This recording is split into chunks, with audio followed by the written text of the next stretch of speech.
Welcome back to Engine Talk. And we're talking about engines. Next caller, you're on the air. Hi, I'm Brian. I just changed my oil. Oh, what motor oil are you using, Brian? Mobile Super Synthetic. Hello! Smart man. You know, synthetics are a great way to protect your engine. Oh, yeah, my engine works great. So, what's the problem, Brian? Oh, nothing. No issues at all? Well, I have this rash on my thigh.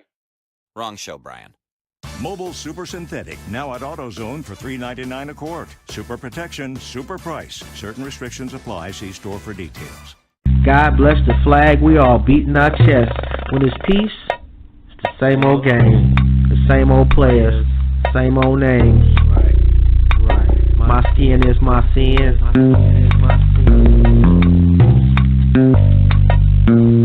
My skin is my sin. What's good, fam? How's everybody doing out there?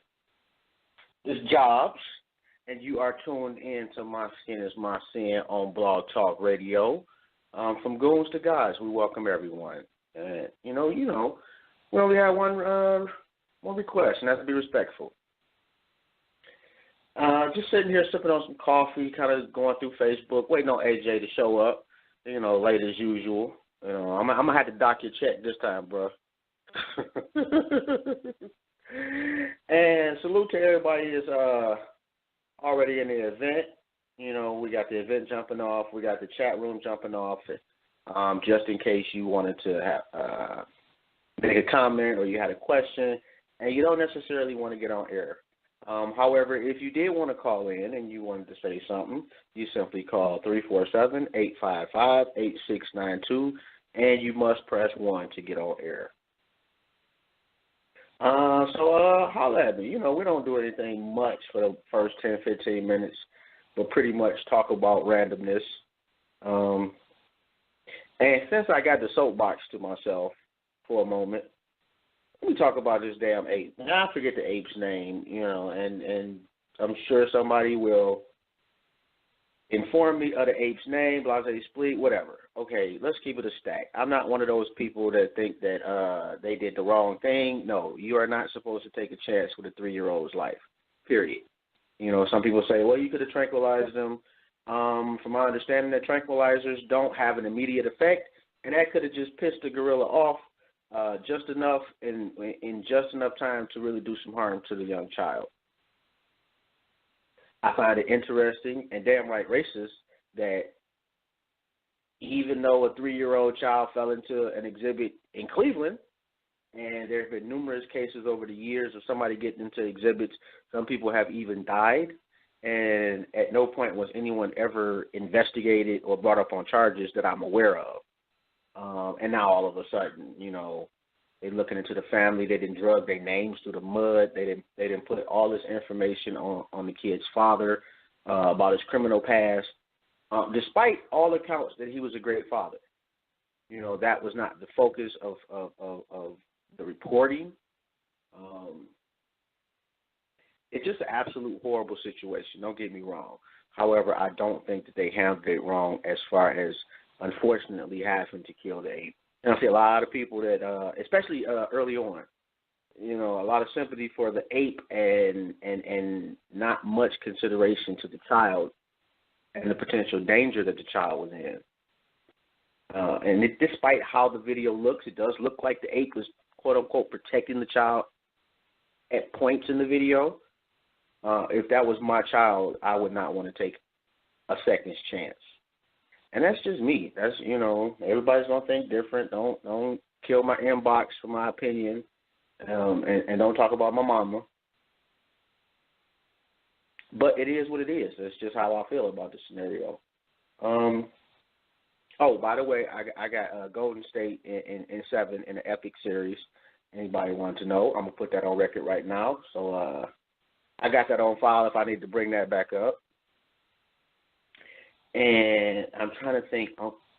There was and I can't think of his name, and please forgive me, but rest in peace to the young man that was kidnapped and murdered. That's tragic situation, and I can't even fathom what the parents are going through. My deepest condolences, and my heart goes out to you. And if by some chance someone in the family happens to hear this show, and there's something that we can do for you, please feel free to let me know. And we'll do that instantly if possible. Now, my phone breaks up a little bit. You know, I don't have the best phone in the world. So if for some reason you can't hear me, just let me know. And for those that are tuned in, I don't want to give y'all what we're going to talk about tonight. And basically it's about I heard a great woman once because I loved her enough to leave. And, you know, I kind of got to talking about this over the last week or so, you know, just with people on the book and whatnot. And there was a couple of different thoughts on that. And I'm looking forward to hearing y'all opinions. Has it ever happened to you? Has somebody left you because they felt they were doing you a disservice? How did you feel about it? Can you break someone's heart for the right reasons?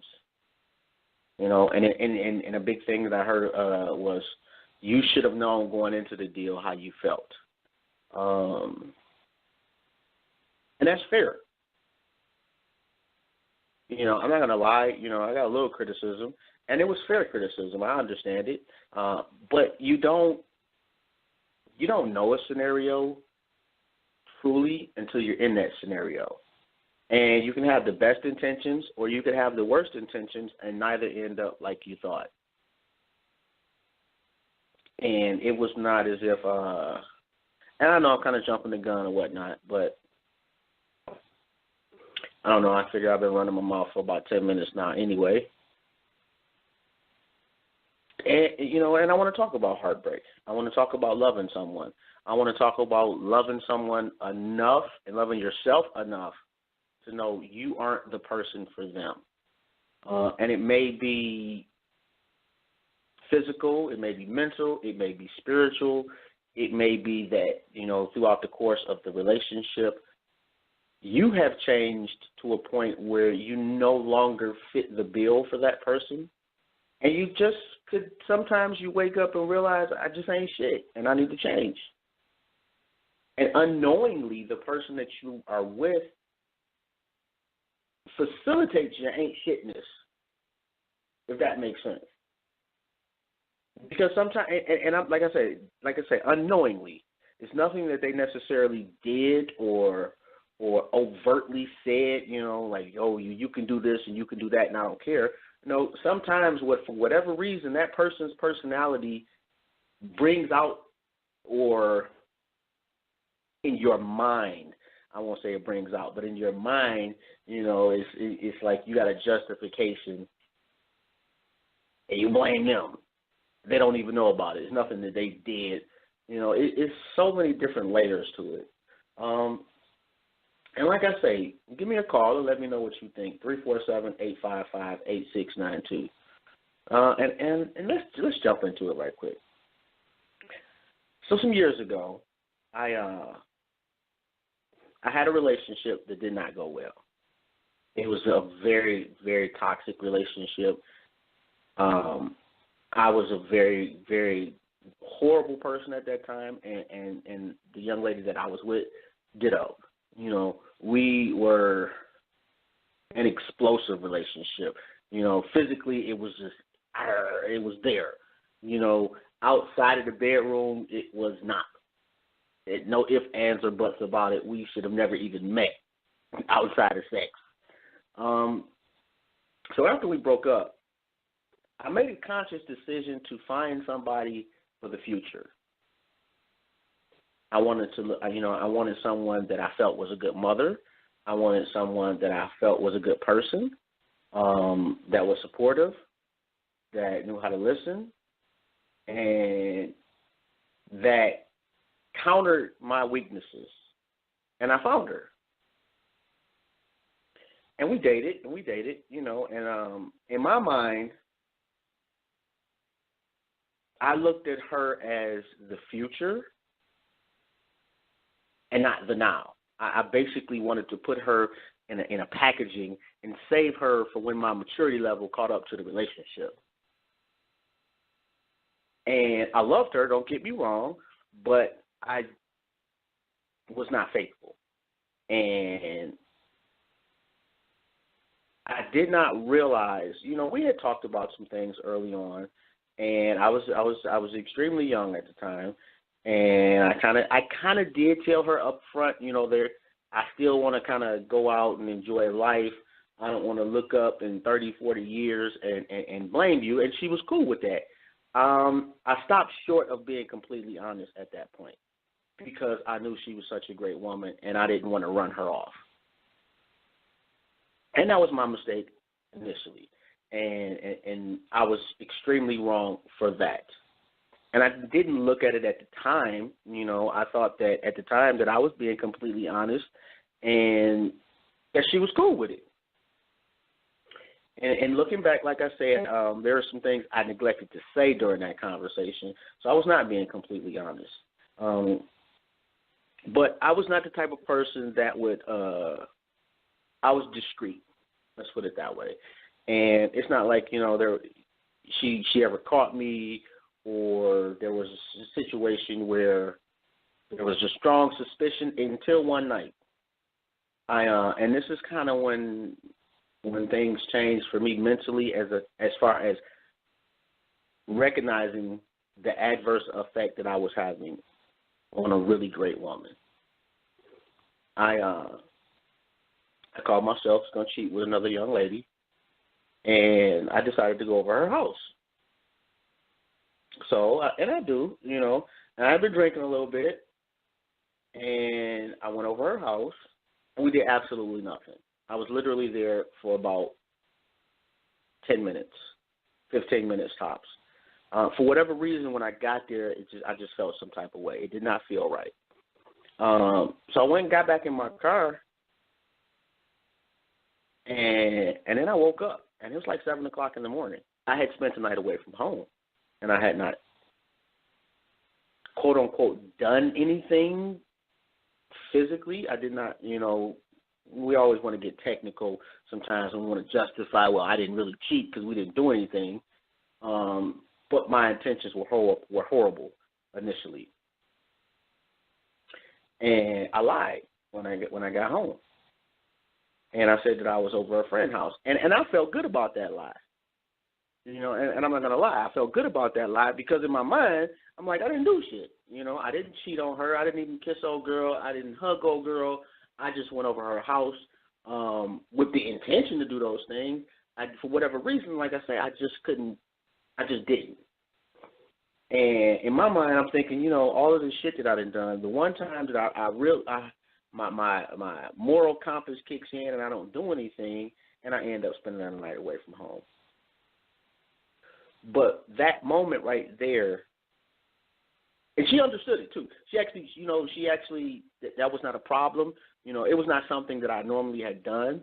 I was always respectful of coming in the house before 2 o'clock, no matter where I went. It was. I told her I fell asleep in my boy's driveway, and she believed it. But it was at that point that I realized that, damn, she is not benefiting from being with me. And I am depriving her of someone that truly loves her. And when I say truly loves her enough to respect her completely. Loves her enough to be a great man when she's not looking. I was not that guy. I could not be that guy for her. And I ended up breaking up with her. And it was not, I'd like to look back and say I was very mature about it. I wasn't. I was pretty cowardly about it. I was pretty juvenile about it. I'm not lying to you at all. And I just dipped. I just left.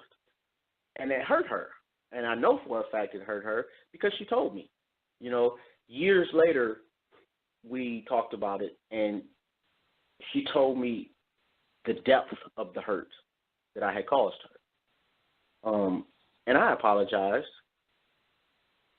Not that I can apologize and replace the time and replace that portion of her heart that I ruined, but I did the best that I could, and I tried to explain it to her. And to her credit, she knew. She actually knew, and she too was trying to wait until I matured to my potential and my, she saw something in me, a greatness in me that I did not acknowledge myself, and she was trying to wait around until I caught up with my potential. So that part she understood as far as the waiting, for the maturity level to kick in. And I was very surprised by that. But then again, I wasn't surprised because, like I said, she was an all-around just a phenomenal woman. But in looking back when we had that conversation and I could see that there were some things she wasn't telling me and that I had hurt her even more than what she was telling me, that she was holding back at this point, and rightfully so, truly deserve complete honesty from her at that point, and I'm not going to lie about that. But that was one of the better decisions that I've made in my life. There have been times, you with somebody and you just let the shit drag on because either you're too scared to be alone, you get comfortable in the anarchy, or you just want to play it safe. And that's not just men. That is women too. A lot of times, I've got female friends, and a lot of times women will stay in a relationship not because they feel loved, but because they feel comfortable. And I have done that before. And I've had successful relationships, but I learned the most from this one particular relationship because it required me to be the most honest with myself. And also, I never wanted to do another woman like that. I never wanted to find a great woman and ruin her potentially. So in hindsight, at least for myself, it has done me, it has helped me so much as a man, as a person, as a friend, as a father, as a spouse or lover or whatever you want to say. It has helped me in my relationships since then, and I want to thank her. Not that she'll ever listen to the show, and if you do, I truly want to thank you. I don't want to go into too much detail because she doesn't deserve any embarrassment. If anybody should be embarrassed, it should be me. And the reason I'm sharing this with you is because somebody out there may need it. Somebody out there, and male or female, could be with somebody that they know is a good person, that they know that they are ruining, or that they are dragging their name through the mud unnecessarily. I share it because some of us don't look in the mirror, and we need to. That was the beginning of my journey of being a better person. That was my first glimpse into allowing myself to critique myself. Because up until that point, I really was on autopilot as far as, I just didn't give a shit. I really didn't. In life, generally, it was not a good phase for me as a human being on the planet. Let's put it that way. And that was the beginning of thinking outside of myself and realizing that my actions have reactions and that hurting somebody is not my right. We got a call. I'm going to pick this up right quick. 4125 right quick. And then I get back on my soapbox. Hold on one second. What's good, fam? How you doing? How you been? I'm all right. How are you? Oh, same soup, just reheated. I don't think I ever heard it that way before.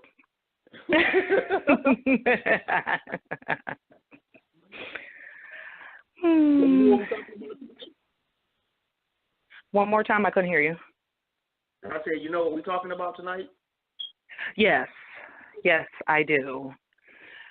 And I recently just had to do it myself, so had to let somebody go because I cared about them a lot.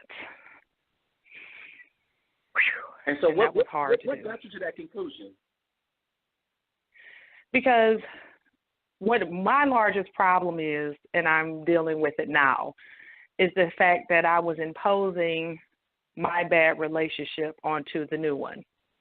I was the one that was waiting for the other shoe to drop.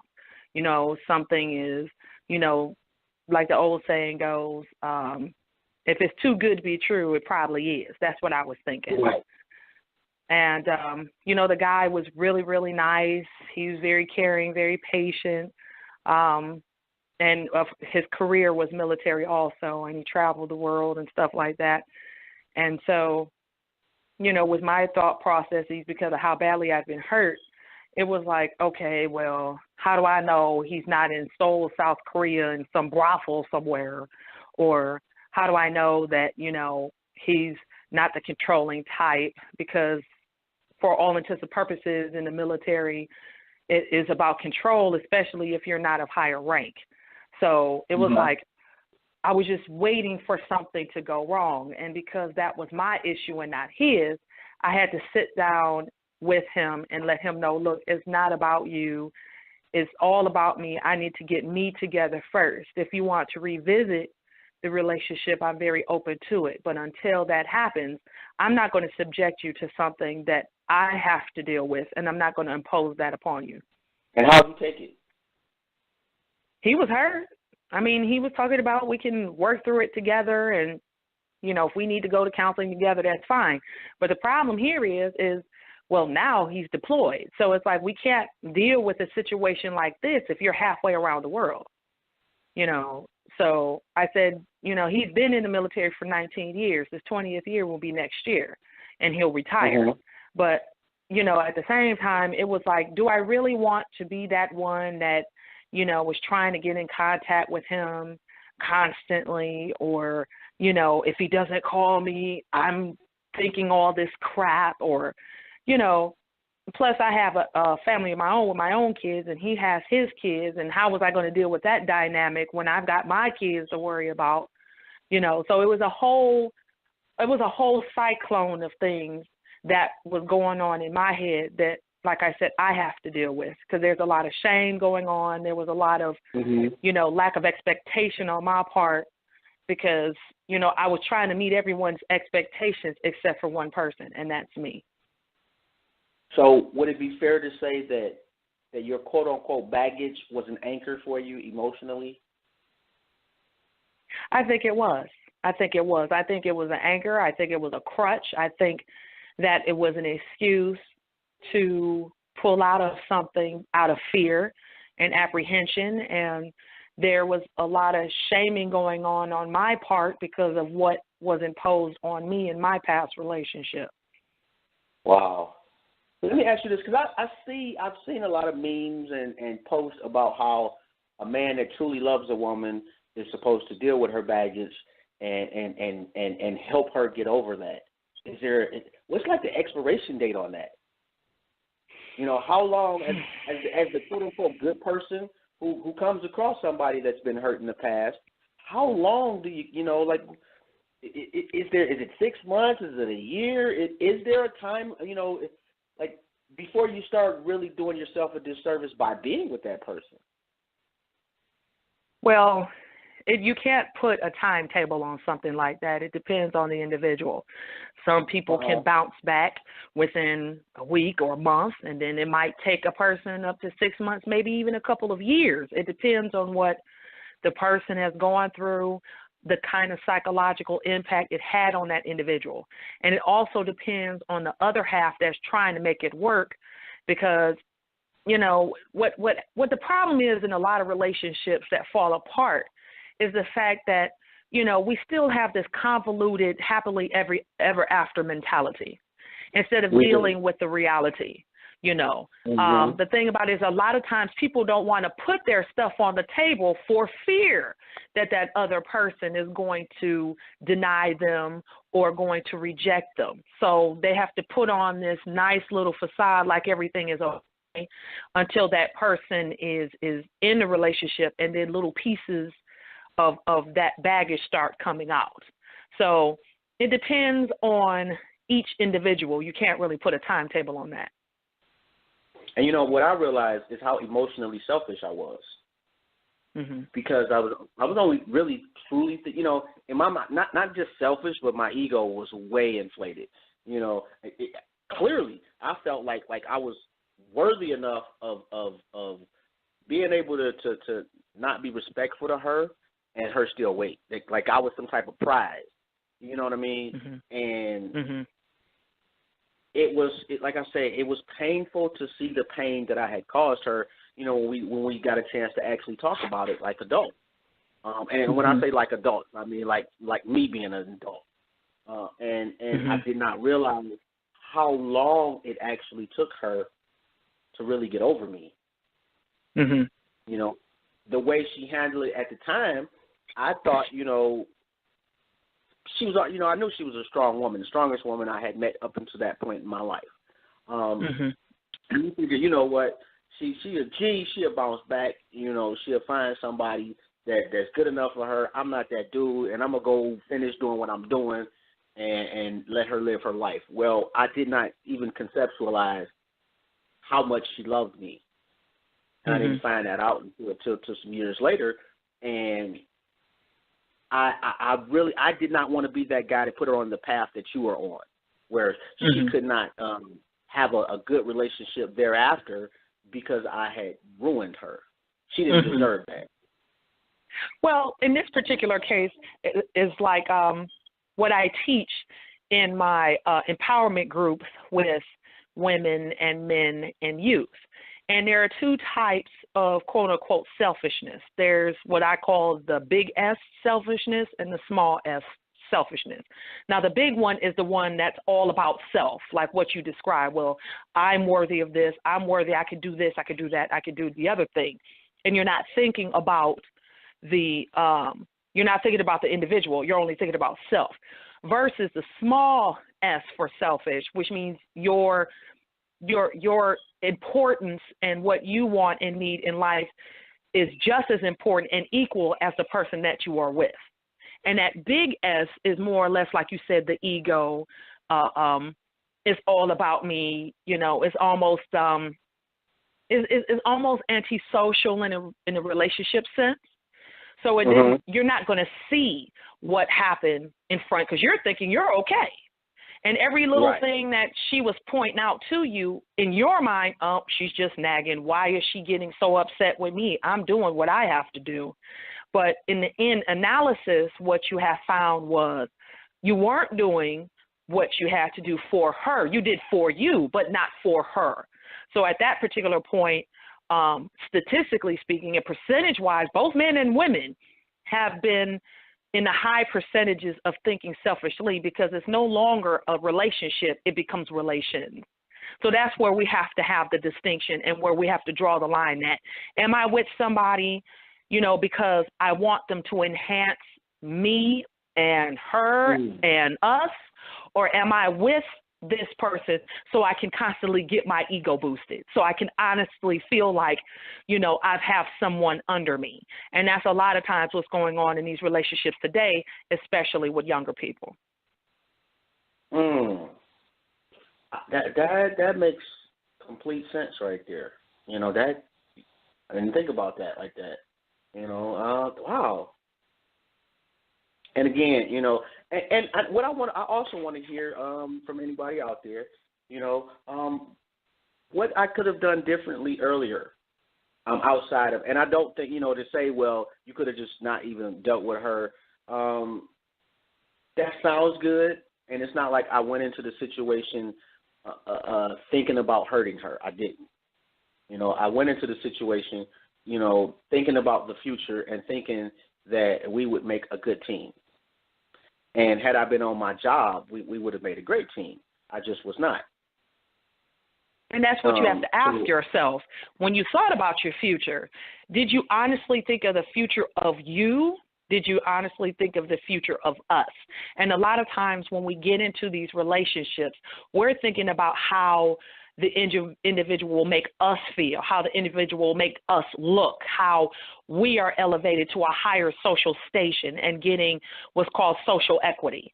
You know, how the community and the sociology of that community will look at us in the end analysis, you know, because if a person, when you're in a relationship, the person that you're with is supposed to compliment you, not insult you, but not to the point where that person is feeling insulted because the ego has just went so high that you're no longer paying attention. And I'm glad that you said what you said about being in the relationship and not intentionally hurting her. See, there's a thing that goes on in relationships because, again, it's a societal thing. It has to do with how society views how a man and a woman are supposed to portray themselves in a relationship. Okay, you're supposed to be, because you're a man, you're supposed to think more logically than you are emotionally. Okay, versus, you know, the woman who's extremely emotional, you know, and isn't supposed to think logically. So the expectation is you're always supposed to be on point. A plus B equals C. You know, there's that black and white without that gray area.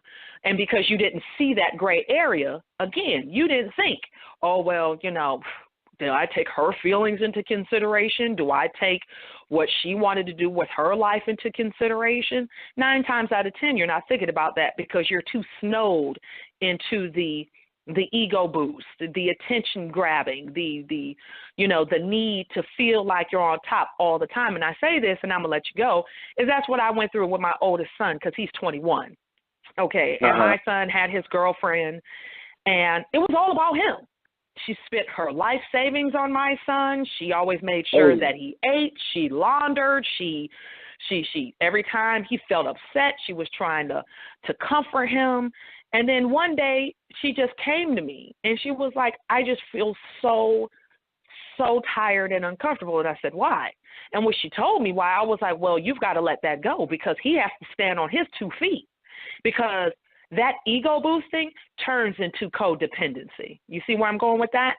It starts becoming a thing where you need that person around to continue boosting you because if nobody else is around to boost you, now you feel down. And that's exactly what happened to him because I told her he has to learn his sense of autonomy, okay, because he's a man. He can't just be reliant on you for the rest of his life or any woman. He has to learn and come into his own. And unfortunately, he can't do that with you. She's a sweet girl. She was perfect for him. But the problem was she couldn't see past the little facade he put on. She dealt with the ideal of him and not the reality of him. That's a perfect way to put it right there. And I think that's the same thing that happened in my scenario. She dealt with my potential as opposed to my practical, you know, the way that I actually was. You know, as opposed compared to the way that I could be. Mm-hmm. And look, also in looking back, I realized how sexist I was because I just had this old school way of thinking that, you know, as long as you're not bringing shit home, a woman should be okay with it. Oh, a man's supposed to be able to go out there, and I'm keeping it a stack. You know, the man's supposed to be able to go out there, do what he gonna do, as long as he's taking care of home and he is not embarrassing you or throwing dirt on your name, then you should be okay with that. And that's just not the reality of the situation. That's not how things. Let me ask you this: if you thought that, thinking and how you were thinking back then, how would you have felt if she thought like you at that particular instant? As long as she's not bringing no babies, as long as she's not carrying no kind of STDs or nothing, as long as she keeps away whatever it is because she feel like you're lacking something, how would you have felt about that back then in comparison to now? I mean, but like I said, that's my sexism right there. You know, and looking at like the generation of men before me that were in my life, they, you know, they did their thing and they stayed with their woman. You know, they had a woman and then they had side pieces, and sometimes the two met. The woman just, you know, just took it on the chin and kept moving, And when you see that, you internalize that, and you think that's okay. Right. And it's not. You know, I wouldn't even have conceptualized her thinking along those lines because at that point in my life, that was not a woman's thought. Mm-hmm. You know, women are supposed to take care of the house. They're supposed to hold you down, and they're supposed to overlook your transgressions. You'll get over that period in your life, and y'all will go on and live happily ever after. That's the mindset I have. Wow. And now? And now I realize that's just dumb as fuck.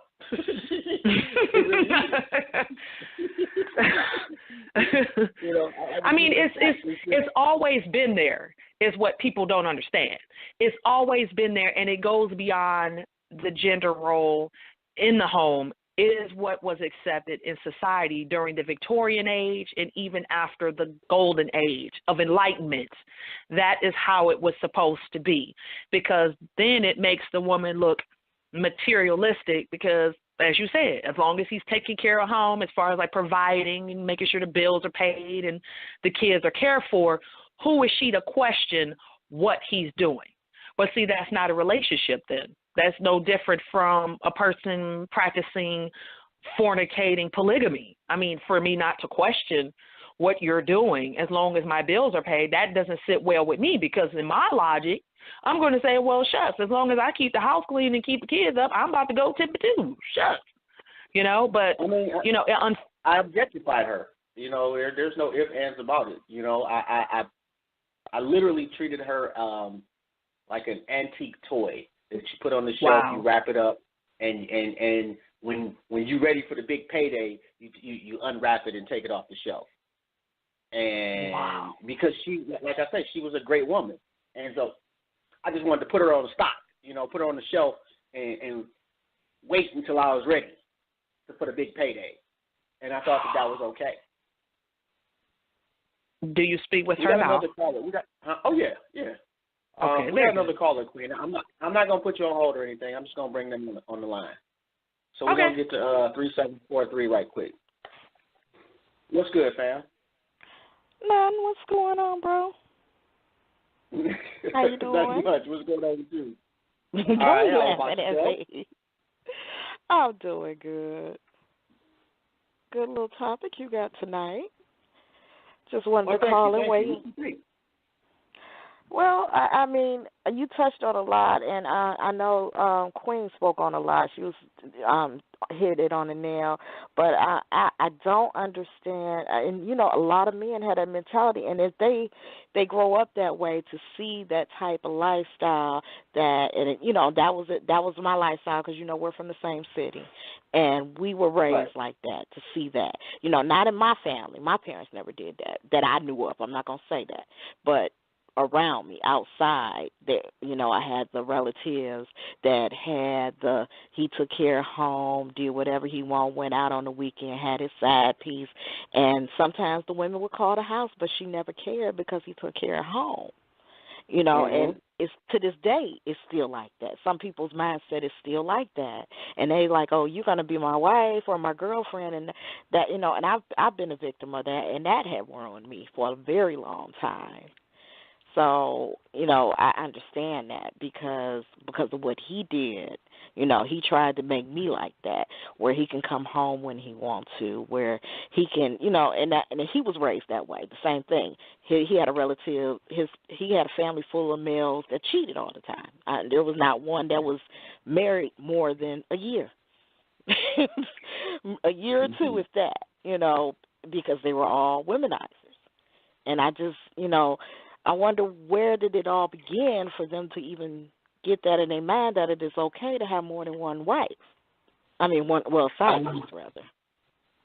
You know what? I have no idea, but the selfishness, because what you don't realize is the effect that it has on your nephews, your sons, your little cousins.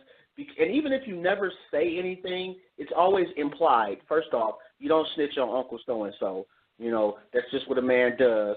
And also, from Auntie so-and-so's point of view, because she lets it go. She's showing you, they're both showing you this is the way life is. Mm-hmm.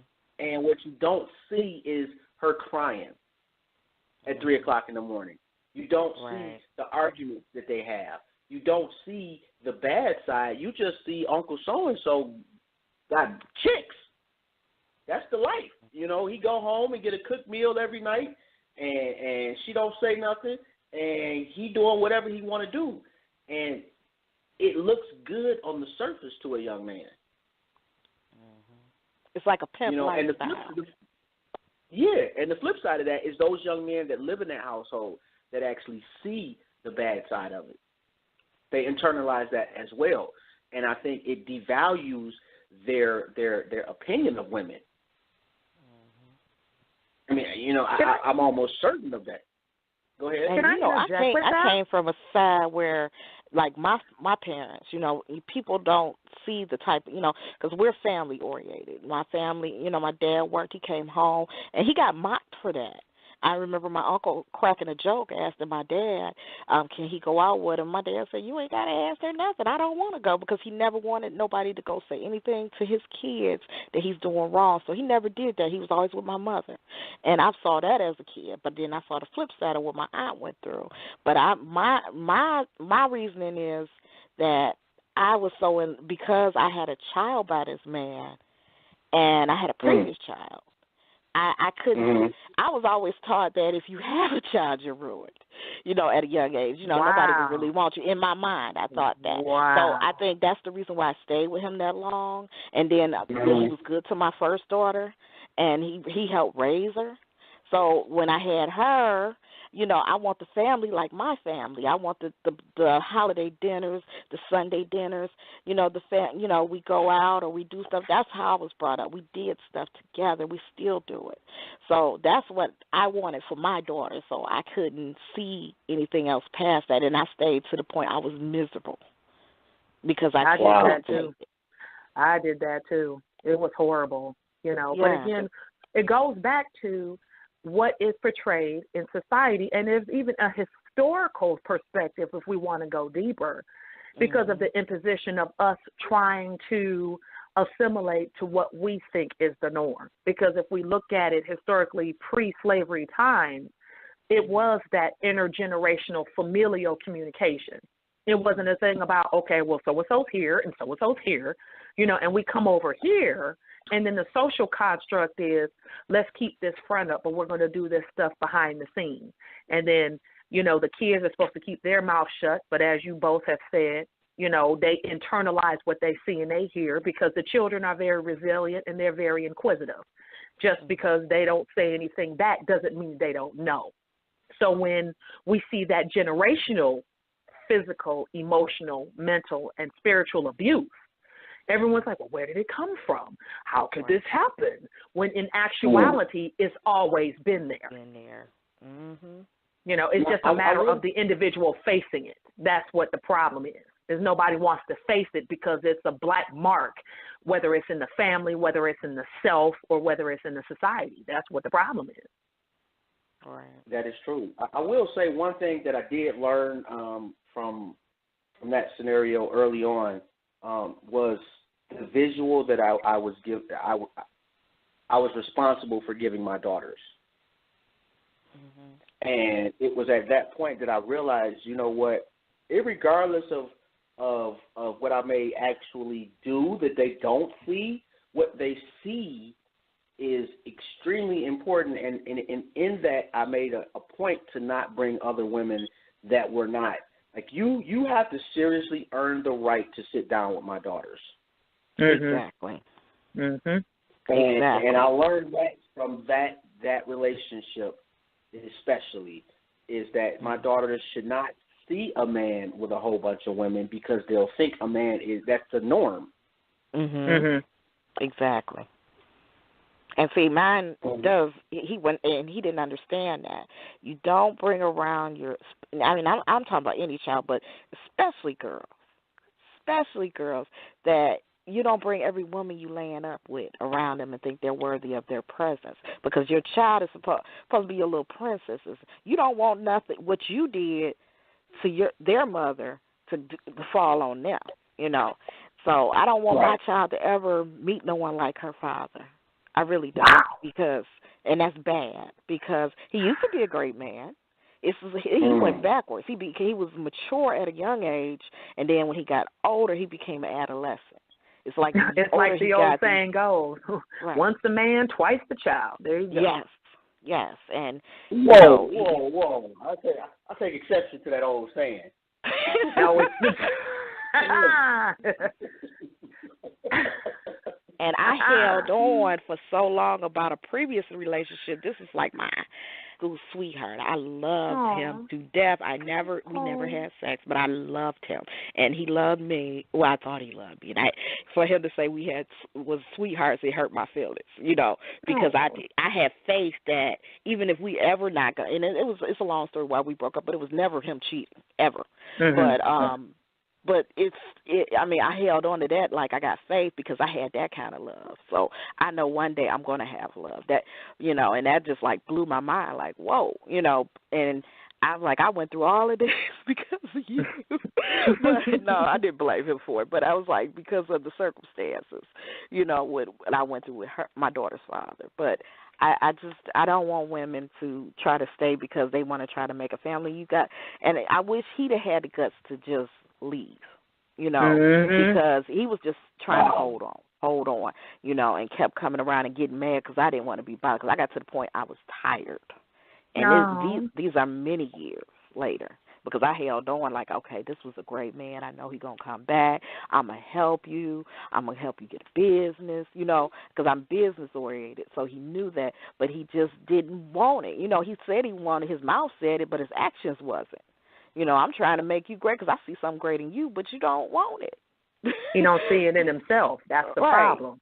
Right. So I can't make you be the man you don't want to be, and I'm not going to change you, but I'm trying to enhance you, but you don't want that. You want the street life. You want everything that applies to going into the streets, and I'm not leaning that way. As I'm getting older, I'm trying to build empires. I'm not trying to build sandcastles. So corner stores. Right. Well, let me ask you this, Mr. Boyd. Let me ask you this. When it comes to men having multiple women, especially when they have daughters already, what do you think is in their mind when they are with these different women and then have to turn around and face their daughter? Ooh, good question. It depends on the stage of the daughter's life. I think early on, especially, like, you don't give a fuck. Let's keep it a stack. You're not thinking about your daughter at all. Your daughter will never know about this chick. She ain't gonna see her. You're not even thinking along those lines. As your daughters progress, and you see the potential hurt in them, you see a man doing to them what you're doing to other women. Mm-hmm. I would like to hope, and I know for myself, I knew that early on. Did it alter my behavior? Not as much as it should have earlier. And like I say, the older they got, once let me put it to you this way: when I first found out I was having a daughter, I thought it was a curse and a punishment. You thought it was karma? I was just about to say karma, a.k.a. karma. Exactly, it definitely was. I'm thinking about, oh my God, I'm the last person on earth that needs to be in control, over somebody's daughter. I ain't shit. How am I going to, she going to have ain't shit dude. They're going to have ain't shit kid. Just the whole thing.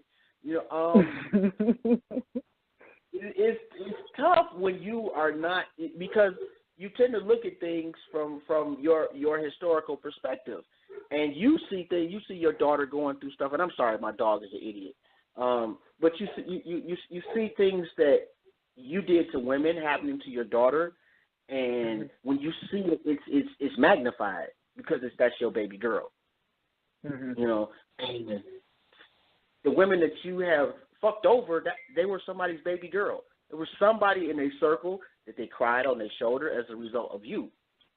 And when you think about, you'll be that shoulder to your daughters.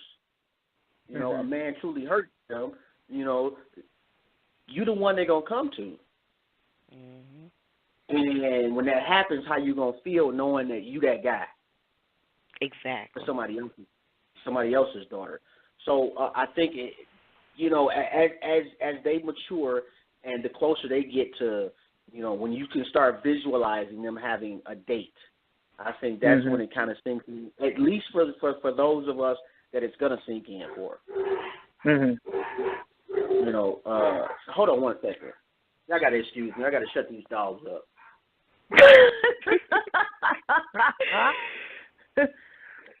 I think that's interesting that he said that.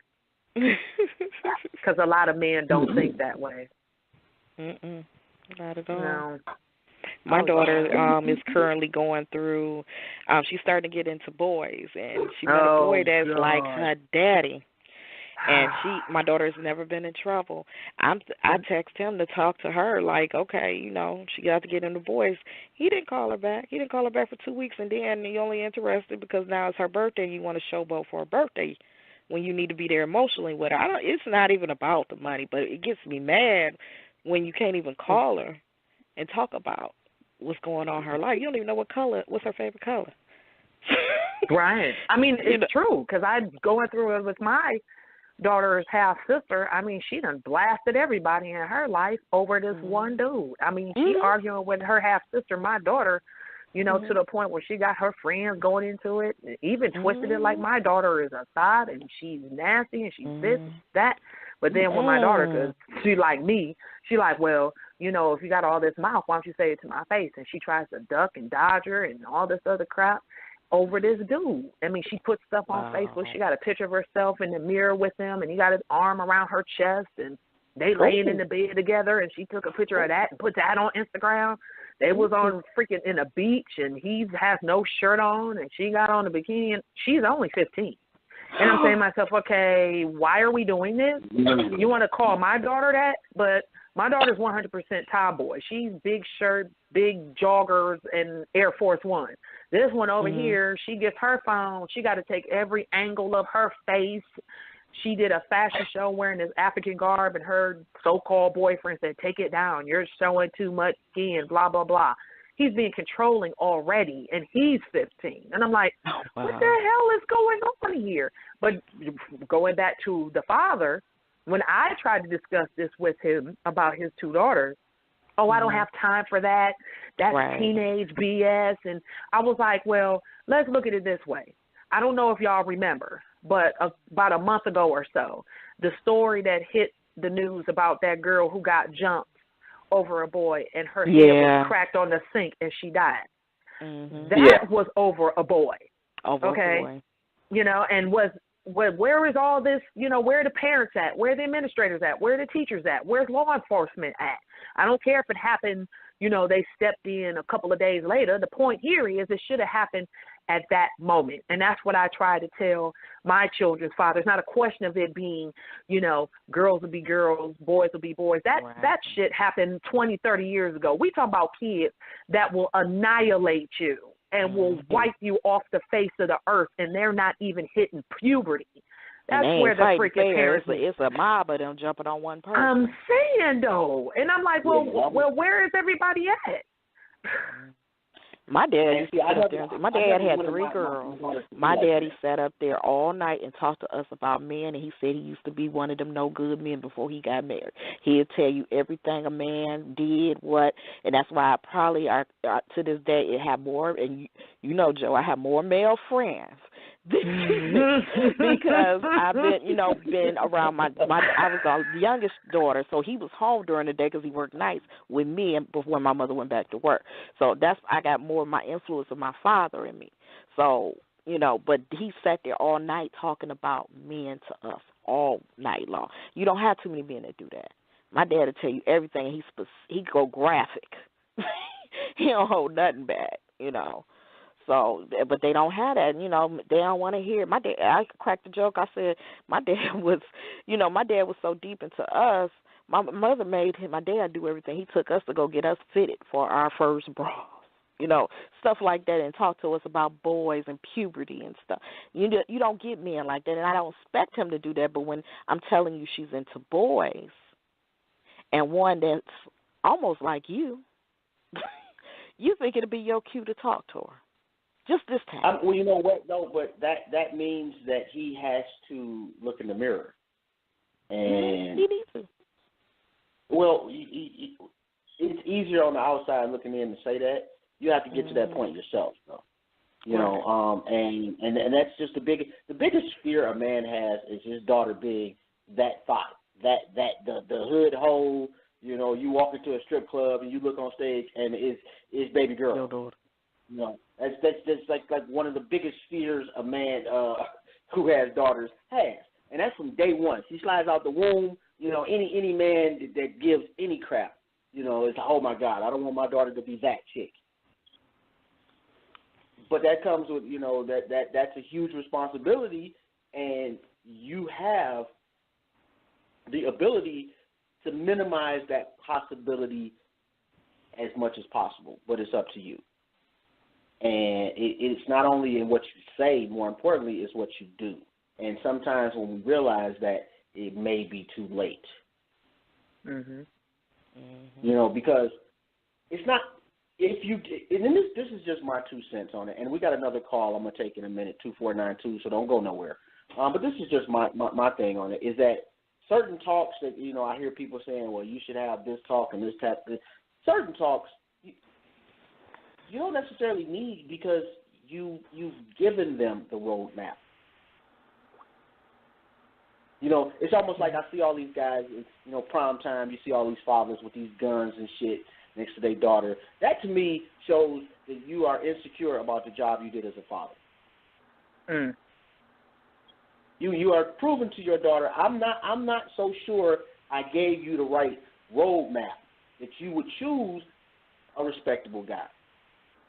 Maybe I did not give you the pattern to follow in choosing a respectable guy. Whatever the case is, by the time they get to prom, you can break out a goddamn nuclear weapon. It's not going to change what's going to pop off at prom night. That's true. Never mind. I mean, let's just keep it a stack. You know, you at that point, you know, you don't have any choice in her prom date to a certain extent. You know, he come over and he a serial killer or something. You know, clearly say no. You know, but for the most part, that's like that. You don't have a choice as to who they're going with. You know, you got some choices as to how they dress. You know, your daughter, but if you've done your job, your daughter is not going to even think about going to buy a skank ass dress. That doesn't cross her mind. You know, and that is what I always felt like was more important, was to make sure that my daughters visually and mentally and in their heart, first off, that they knew that every day of their life their father told them they loved them, that they knew that they were the most beautiful things on the planet. So they know internally, I'm a beautiful young woman. Regardless of what anybody ever says to me in life, I know that I'm loved. And that gives them that strength. And they look for that. And the flip side of that is if you allow them to grow up thinking that you ain't shit, they internalize that to all men ain't shit. You did that. You know, and that all comes from, you know, like when we go back to the topic of the show. You know, I heard a great woman once because I loved her enough to leave. You know, you it's the same thing with your daughters, only without the leaving part. You love them enough to leave some of your bad behaviors behind. You know, you have to be able to love yourself enough to appreciate the fact that you have helped create the creator, basically. You know, women are the mother of the earth. You helped create one. You have a responsibility, an obligation to make sure that you raise them to the best of your capability, so that the generation that they produce is much better than you were. And on that note, I'm gonna bring in 2492 right quick. So hold on, ladies. What's good, fam? Yo, peace, family. What's going on, man? Ain't nothing chilling, man. What's going on? Sitting here chopping it up. What's going on with you, man? What you think? Honestly, actually, yo, I ain't gonna fake y'all. Yo, can you meet me for like 1 minute, please? Yeah, I'm. Yeah. Yeah, yo, I'm sorry, bro. Give me 1 minute. All right. All right. While I mute him, let me let you know that y'all are tuned in to My Skin Is My Sin on Blog Talk Radio. From Goons to Gods, we welcome everyone. We only have one request, and that's to be respectful. Don't forget to check out the groups, All Black Everything and My Skin Is My Sin. Check out the website, myskinismysin.com. Salute to everybody out there that supports us. And you know you're crazy, bro. Call up, talk about putting me on hold. Queen, 4125, your call dropped. That was not me. That was you. Don't blame me. Crystal, you still here with us, right? Yeah. Oh, okay. Just want to make sure. My bad. I'm just sitting here looking at some people's posts. But yeah, it man, you know what? When you look back at it, and I don't want people to think that I'm trying to absolve myself of wrongdoing, or I'm trying to put a good spin on me being an asshole. I'm not. I'm trying to prevent, hopefully, somebody from having to go through the same thing.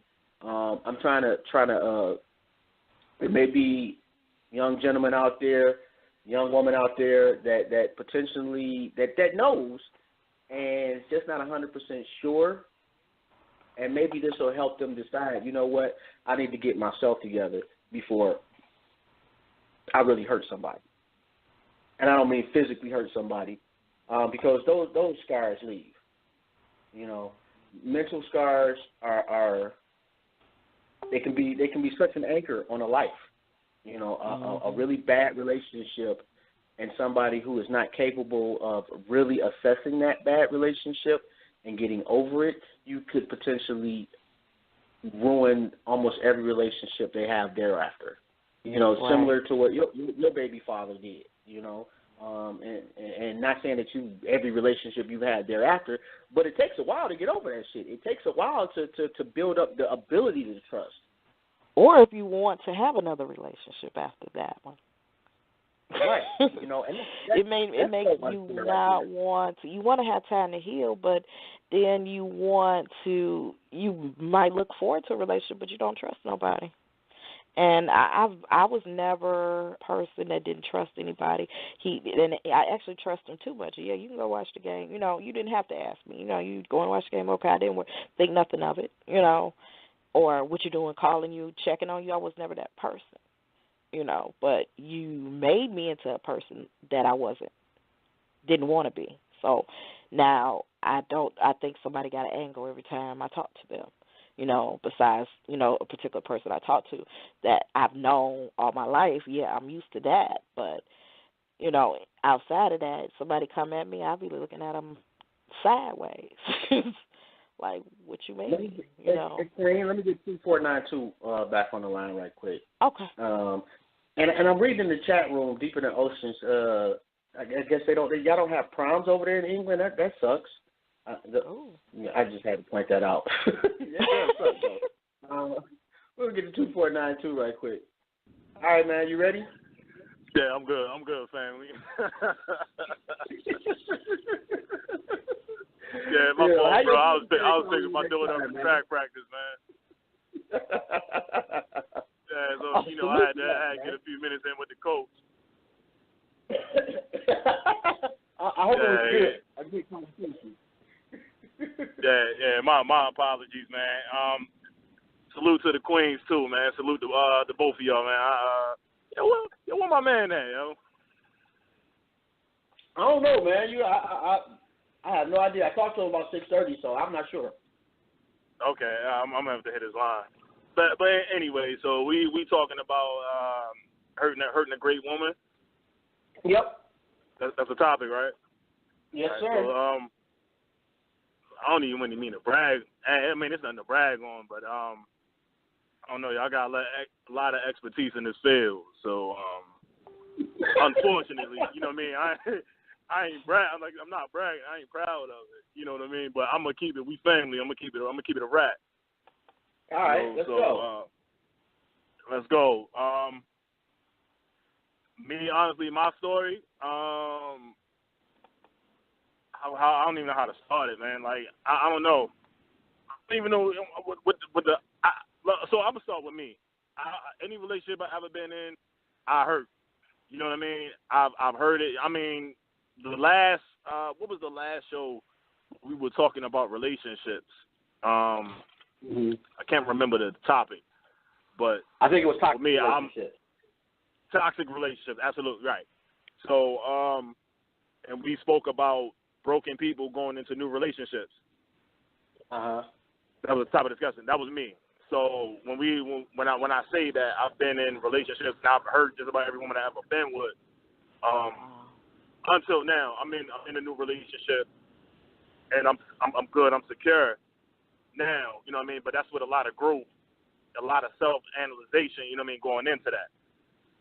So right. I'm a 32-year-old man, but you know I don't who I was or who I am to this day, and I'm a father of 2 daughters. So I mean I keep it real with my daughters. You know what I mean as well. I mean my youngest daughter ain't old enough to understand, but my oldest is be 13 this year. Let me ask you this: did having daughters change you at all, as far as your interaction with women? It absolutely changed me.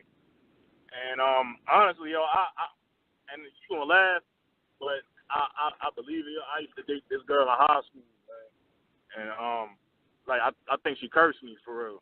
Like, I ain't gonna lie to you, bro. Like I think she cursed me. Like she basically told me I was gonna have all girls. I don't have a biological son, but she told me I was gonna have all girls, and that my daughters would endure the heartbreak I passed on to other females that I was dealing with. You know what I mean? And right. So we talking about in like 99, 2000. You know what I mean? This was I hate her. Me. You know what I mean? I hate her already, just by the way. What you say? What was that? I hate that chick already. Already, bro. Like she cursed me, man, and it was she, and you know, she was light skinned. You know what I mean? If her ass, she was light skinned. Would it hurt less if she was dark skinned? Nah, I love dark skin. Look, listen, I'm team dark skin all day. No, I love that earth tone, you know. But I did at one point in time, you know, when I was a lost nigga, you know what I mean. I had the long hair and light skin fetish too, you know what I mean. Like majority of these niggas. So you clearly know, you missed over old girl though in high school. Clearly. Yeah, I dogged out. I dogged out. You know, I mean, I put it to you like this, like from a black man's perspective, like the people that I grew up idolizing and the people that I was around and surrounded by, it was regular. It was regular shit. Right. You understand what I'm saying? So for me, being with one woman wasn't normal. You know what I mean? So I got married at 28. I'm 32. I'll be 33 this year. I got married at 28 years old with the same bad habits. You know what I mean? And I got married. I loved the woman that I married, but wasn't necessarily sure about marriage. I did marriage because it was something I never did before, and I felt like it was no way that I would know if I was ready unless I did it. You know what I mean? So that was a failed experiment. You understand what I'm saying? It was a failed experiment, but it was a life lesson. And you know, I'm not going to take that back. I got a beautiful 4-year-old daughter. You know what I mean? My kids are awesome. You know what I mean? And I mean, my background, like I'll tell you a little bit of my background. I raised my oldest daughter since she was 2 months old by myself. Wow. You know, until I got married. You know what I'm saying? So for me, women was never an issue for me because my mentality and how I was raised and the people that helped raise me, it was, you know, one say no, you know, it's gonna be 3 that's gonna say yeah. Facts. And let me ask you a couple of questions right quick. I got one question from the chat room, and they wanted to know what your father was like, and then just me personally, my question to you is, would you want your daughters dating someone like you? Honestly, and my father, I didn't have the greatest relationship with my father early on in my life. Me and my father's relationship didn't really bloom until I became a father. Okay. And I became a father at 19 years old. And okay. So for me, I didn't want to bring that baggage on to me and my daughter's relationship. So I wiped the slate clean. I wiped the slate clean, you know what I mean, and started off fresh. Me and my dad. My dad's my best friend now. Okay. You understand what I'm saying? So yeah, it's dope. It's dope. But me and my dad good now. I mean, back then it wasn't that great, but I mean, you want to keep it real. Like my dad was doing the same thing. You know what I mean? That's just what it was. You juggle women. You know what I mean? That to me, and my mentality and the way I saw things, that was just what you did. You know what I mean? It wasn't. I mean, morally, I guess it depends on the individual morally. But at that point in time, when it's about you, you're not really worried about none of that. You know what I mean? Right. I wasn't worried about how others felt and the effects that I was having on them. I could care less. As long as I was getting what I wanted and benefiting out the situation, you know, that was a flaw in me. I was selfish as hell. You know, but it took time, and I had to learn the hard way. I lost a lot of good women in my life. You know what I mean? But I kind of think like certain people in your life are seasons. You know what I mean? And you know, and the next season comes, you learn from that season, and you move on. You know, I can't turn back the hands of time. I can't get back with my ex-wife. You know what I mean? As much as I wanted to be that dude for everything that I feel like I represent and do in life. You know what I mean? For my people and my community, I wanted to be that dude with the wife and kids in the house. You know what I mean? I had all that. You know, and I did it. It didn't work. You know what I mean? But it didn't work because I didn't take the time to invest within myself and within my wife. You know what I mean? To understand we actually on the same page. My wife was Christian at the time. You know what I mean? You know me. You know, Josh. You know I don't do none of that. You know what I mean? I don't deal with none of that. So it was a big deal about going to church on Sundays. Like, yo, I seen. And I'm gonna tell you, this is straight up truth, yo. I seen my wife pastor at Wawa with two bad broads at the club.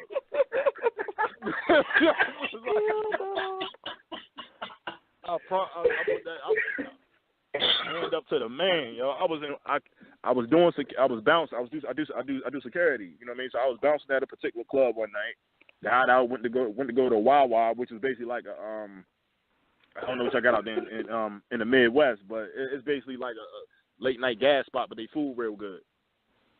All right, real good food. Got you. So I pull up, get some gas, go grab a sub or whatnot. I'm sitting there looking when my wife passed in there, hugged up in Wawa with two broads. So I was like, wow. So you know, I was like, I ain't say nothing. I ain't even say nothing to her about it. But maybe I should have, you know what I mean? Because in that way she would understand why I don't want to even hear nothing this nigga got to say. You know what I mean? He just like me. You know what I mean? He's just like me. You know what I mean? You won't listen to me, but you'll listen to this nigga. And you know the crazy part is, just to piggyback off of that, is that even within our family, like I'll give you an example. I had a guy, my cousin was dating for a long time, and this dude comes to me, and mind you, me and him, we cordial. You know, it's not like we would go hang out together or nothing like that. But this dude comes to me and tells me about the broads he's cheating on my cousin with. He thought you were cool with it. Too comfortable, yeah. That's when they get too comfortable. They think because you're a dude, you understand. Right. But that's my point right there. That's the mindset that we as men have sometimes. And I ain't go. You know what? Let me clarify that. It ain't just men. That's the mindset that we have sometimes. Is that this is just the norm, and you should be okay with that. You know, despite the fact that your cousin you grew up with, you know, and y'all not just your cousin that you see at family reunions, but this your people's. You know, he didn't even conceptualize the fact that I might punch him. Right. He ain't analyze the situation. Right, and that right there lets you know how big of a problem it is. You know, when people feel that comfortable, you know, like, I did not punch the guy. You know, however, I did let him know that was not to be tolerated, and if that conversation transpired again, he was going to get his ass whooped completely. Right, all the way. Yeah, man, it's kind of like now, I don't hide nothing from my daughter because my daughter understands. You know what I mean? And I don't hide who I am or who I was, like I stated before. So I mean, my daughter seen me go through several relationships. You know what I mean? And throughout the number of years, through my marriage and me getting over my marriage, I jumped into a relationship as soon as I got divorced. I wasn't ready. Right. You know what I mean? And I wasn't ready. You know what I mean? By this point, I was living the single, the bachelor life again. You know what I mean? And I started dating this young lady. And honestly, if I guess this is when, I guess they say equally yoked, same beliefs, where you have to be with somebody with the same beliefs and whatnot, because my ex-girlfriend is a diehard Christian. And I thought that I could tolerate it, you know what I mean? I thought that I could tolerate it because I was raised that way.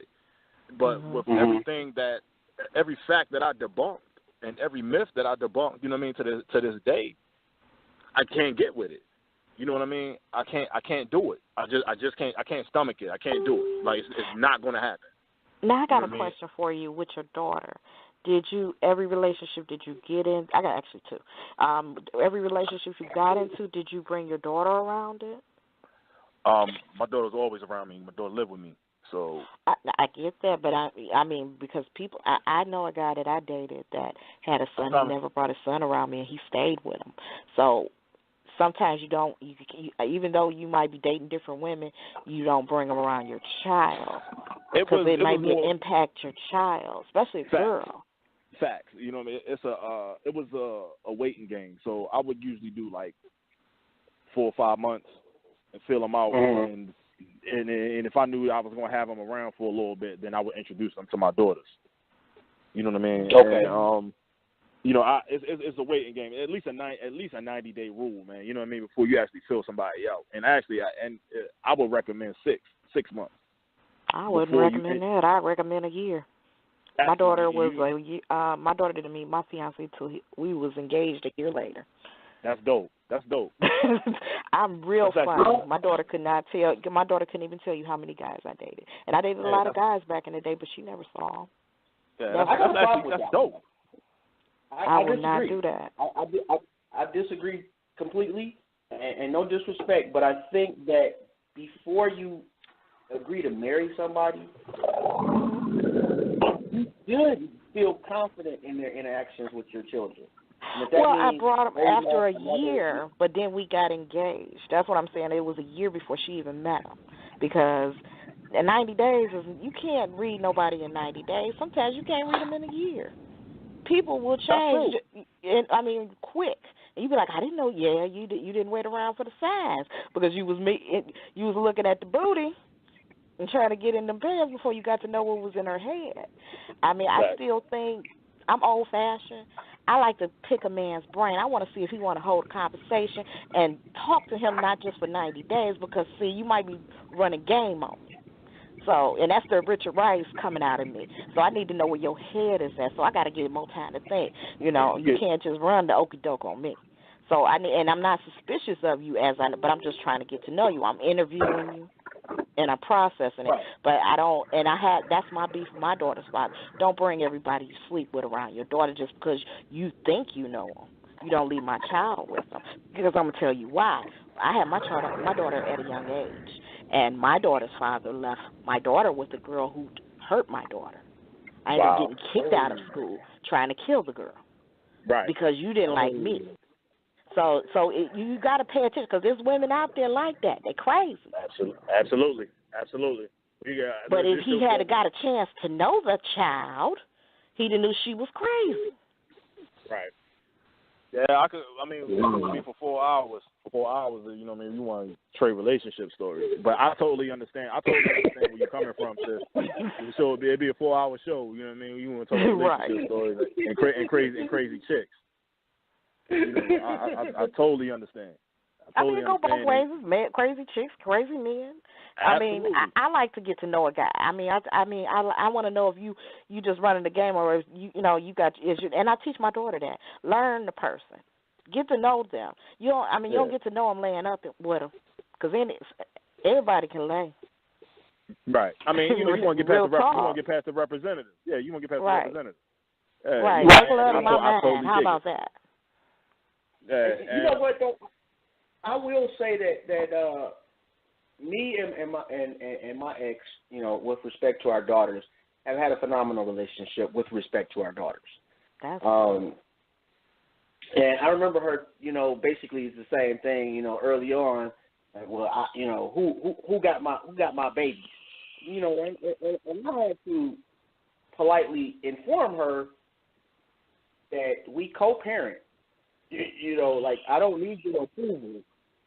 You trust me enough to love my daughters enough to know I'm not putting them in harm's way under any circumstances. Because I felt some type of way.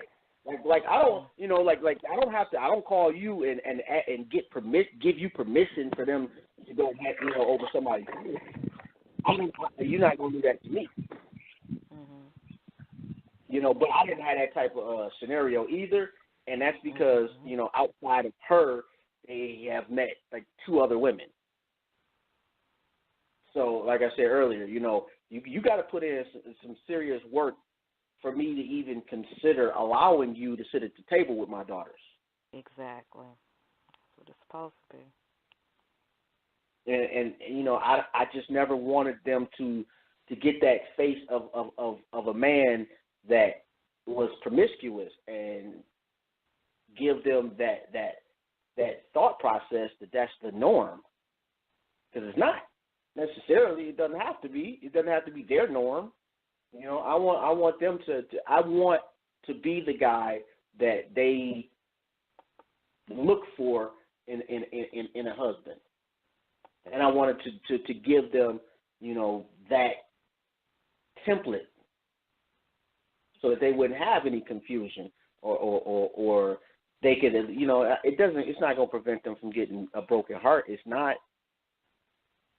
But there's levels of getting, you know, levels of broken heart. There's some people that like will break your heart, and that's what the show is about. That will break your heart with good intentions. You know, and that sounds like an oxymoron, but it actually can be the truth. You know, you can actually break somebody's heart because you love them enough to acknowledge your inadequacy for them. You're not good enough for them. And you know. Then there are some people that will not just break your heart, but they will pull your shit out your chest and suplex it. You know, and then laugh at you for doing it. Mhm. You know, I don't want them to have that type of guy that takes, you know, pleasure in fucking over women. And, you know, I know I'm pretty sure there will be some guys like, oh, Jobs, you just taking women's side. No, I'm just giving you from my perspective. I have daughters. You know, if I had sons, I would have a different perspective. I don't. You know, because we definitely need to teach our sons, you know, we got to give them the same visual that this is the way a man's supposed to get down. You know, this is how you operate. And I bet you any brother that calls up, we all got that uncle, we all got them cousins, you know, or you got that one uncle who passes away, you show up to the funeral, come to find out, dude had 7 families. Mhm. Yeah. Auntie so-and-so knew about it. You know how embarrassing that's got to be? Mm-hmm. You know, not only did you shit on her in life, you're shitting on her at your funeral, because now she got to deal with the complete embarrassment of the whole family finding out that she been, you know, allowing this behavior for years. You show up at the funeral and he got 17 kids. Well, you only knew you had 2 cousins.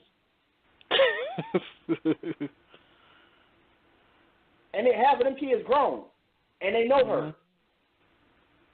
You know, we can't act like we haven't seen stuff like that. We have, you know, and that's sad that we have fostered such a mindset in some people that A, women just expect that, and B, men feel like that's just the right thing to do.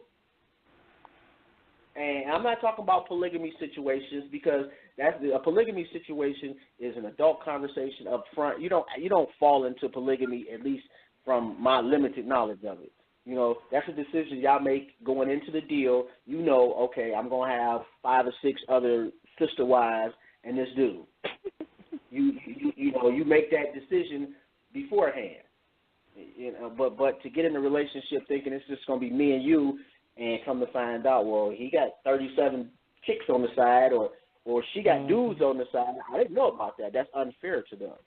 You know, and for me, you know, I was as honest as I needed to be for myself. I was not as honest as I needed to be for her.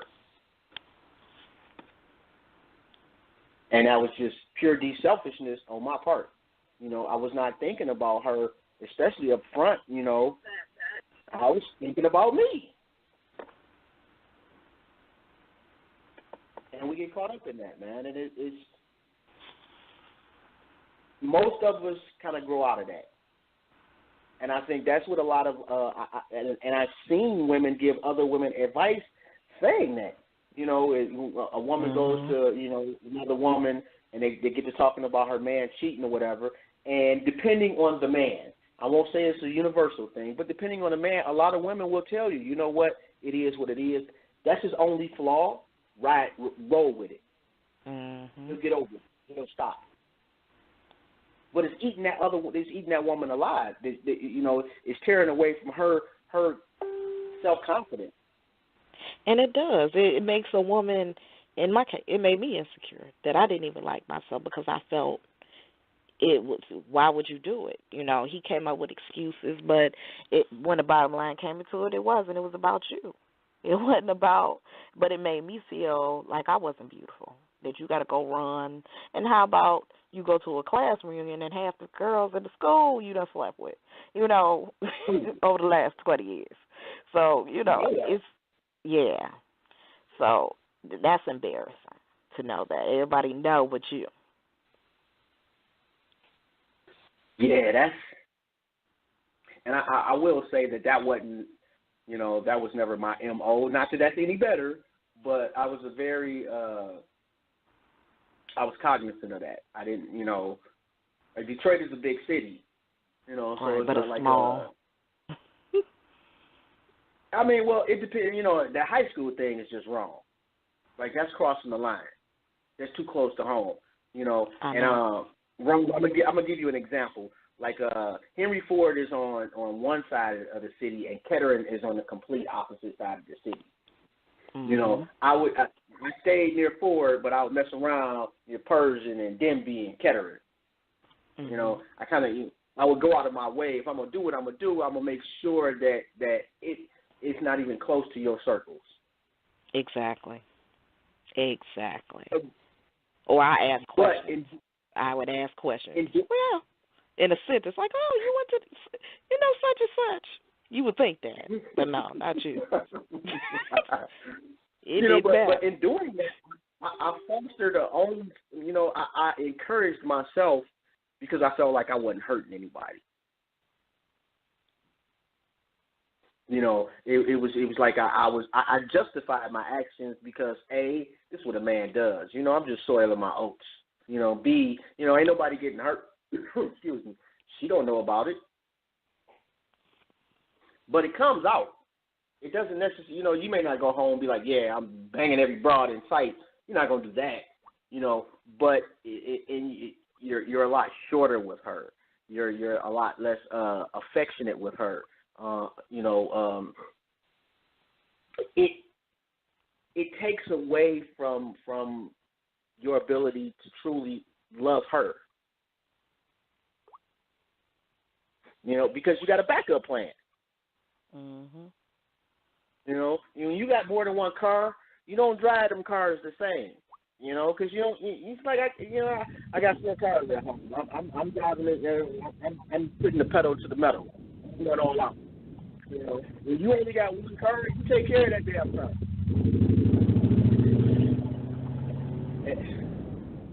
And I'm reading the chat room and deeper than the ocean. She said, why do men do that? It ain't just men. Women do this too. You know, and we're going to keep it a stack here. I have been cheated on before. Yo, honestly, for me, like, that's what turned me around for real. I was the corny nigga. I don't know. I ain't gonna say corny. I was a thoughtful nigga. You know what I'm saying? And the first chick I ever really loved cheated on me. And it from that point on, it kind of just changed me. You know what I'm saying? Like it altered me because I ain't want to feel that pain no more ever again in life. So you know, being young and dumb, I made sure that I didn't receive it because I was giving it. You know, I haven't felt hard. That right there kind of explains men, you know, because right, exactly. We can't even conceptualize being cheated on, really. That's just not something we feel like a woman is supposed to do. And generally speaking, it changed me. It really changed me, man. Like I gotta think at any point in my life, it was that. It was that point in time in my life. Like, yo, you cheated on me? Like, wait, who? Wow, you know what I mean? It just changed me, bro. And you know, I started traveling. I started living in different cities, different parts of the country. You know, and all that. You know, I mean, I ain't living no rock star lifestyle, nothing like that. But you know, like just keeping it all the way. Wait a minute, you got cheated on and went on tour?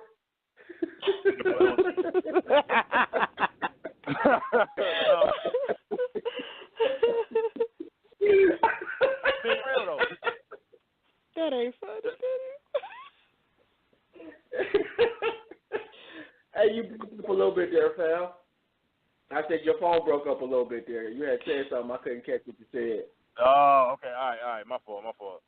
I was saying that, you know, for me, you know, I started traveling, you know, living in different parts of the country and whatnot, you know, as I was getting older. And, you know, just getting women wasn't never an issue for me. It was more so about being able to maintain it. But, you know, me coming to a woman, a broken man already, you know what I mean? And just getting to find out that she's just as broke as I am, if not worse. You know what I mean? It was just a recipe for disaster. Because it was just no growth. It was just no growth in a relationship and just another mouth. You know what I mean? Although I'm very grateful for my daughter, absolutely grateful. But you know, it was just it's just an ugly situation. It was just real ugly. And that's the crazy part, man. It's like especially when a man gets cheated on, it's like the chick that you, the one that you decide you're gonna make a change, like that first one when you like, you know what, I'm gonna be different. It's gonna, you know, I'm gonna be a good man this time. And man, did you get shitted on by that one? Right. You just summed my marriage up. So, yeah. You described my marriage. You know what I mean? But yeah, that's what it was. That's what it was for me. That's what it was for me too. It was, yo, I ain't gonna mess this one up.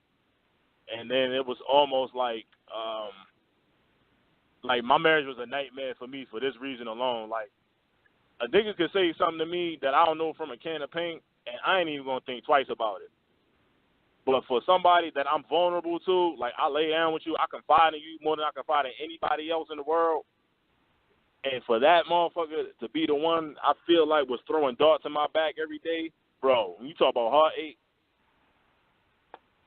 I don't know, man. Like, I could probably write an R&B CD right now, yo, in like a week. I ain't gonna tell you no lie. Yo.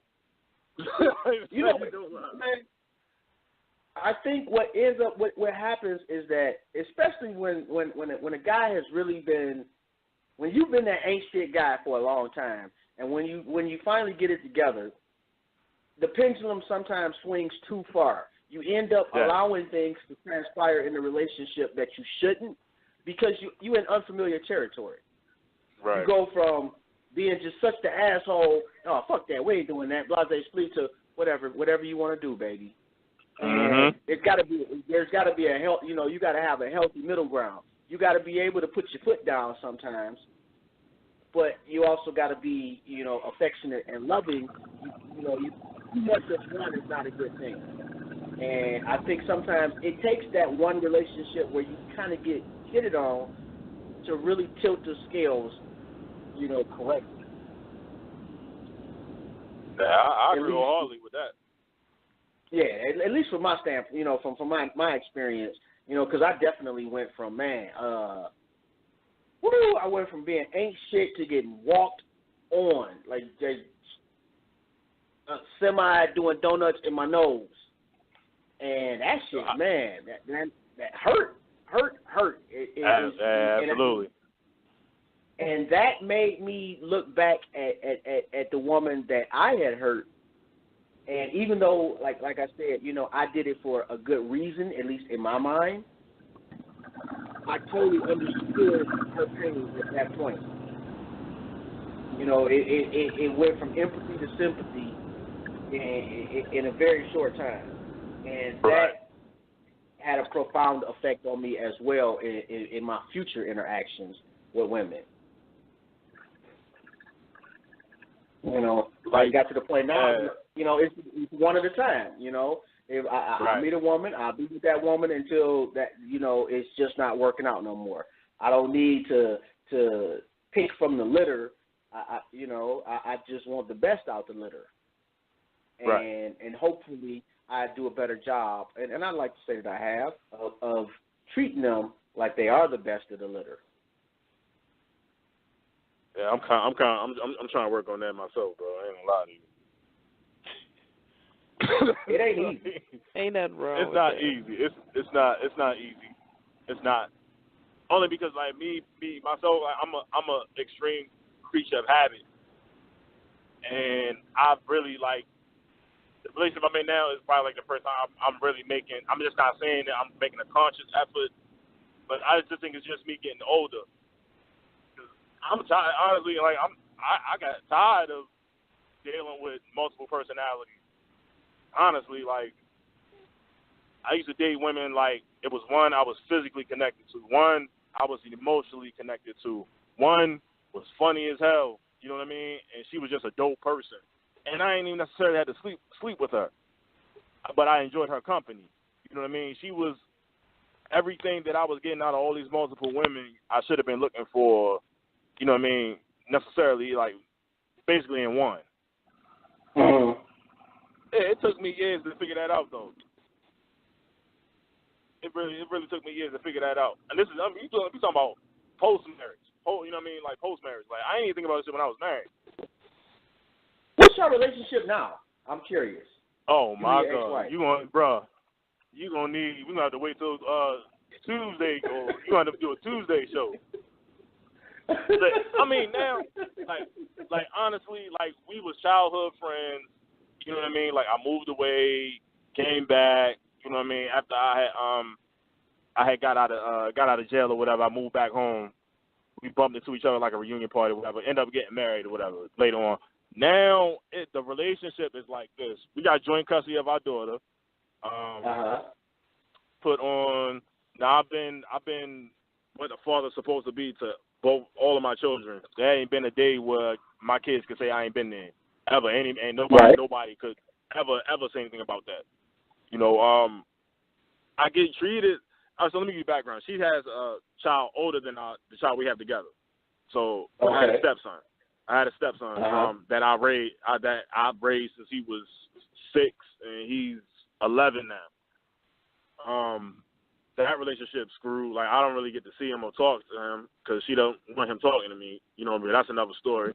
But I get treated. His father has no communication with her or him. But the father doesn't communicate with his son because of her.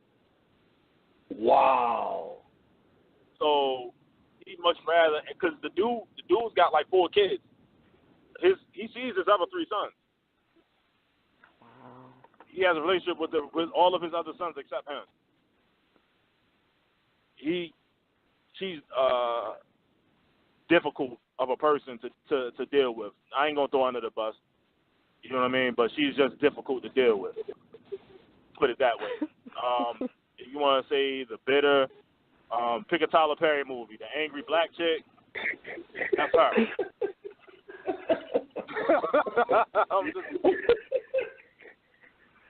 Well, let me at what point did you realize this? I want to say, like, when I really just, like, kind of, like, realized it and took it for what it was.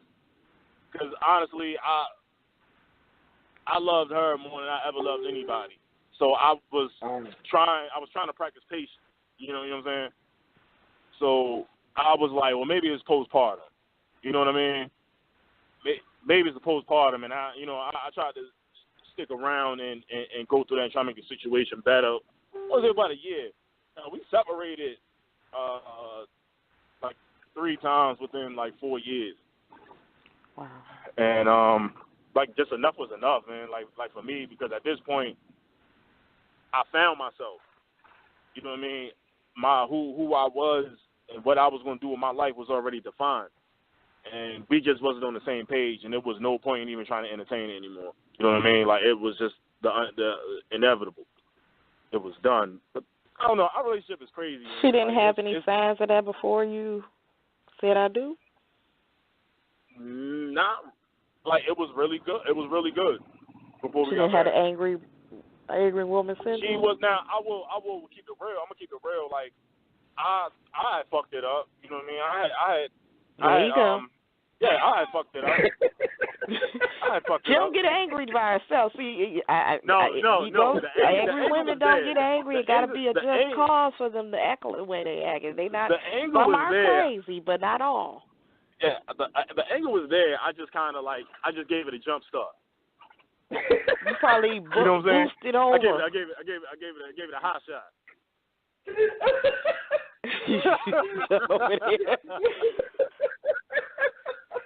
Yeah, you definitely neglected to say that part. You understand what I'm saying? See, he done told on himself. I ain't have to say nothing. I just wanted to know that you didn't notice that before she got married. Because we all noticed something. It's there. We notice stuff, but when we really fuck with them and we want to be with this person, like, don't we kind of look past it to an extent? Yeah, we do. No, not all. Yeah, we do. I mean, not all the time. We want to change them, and we think we can change them. And you think you can change them.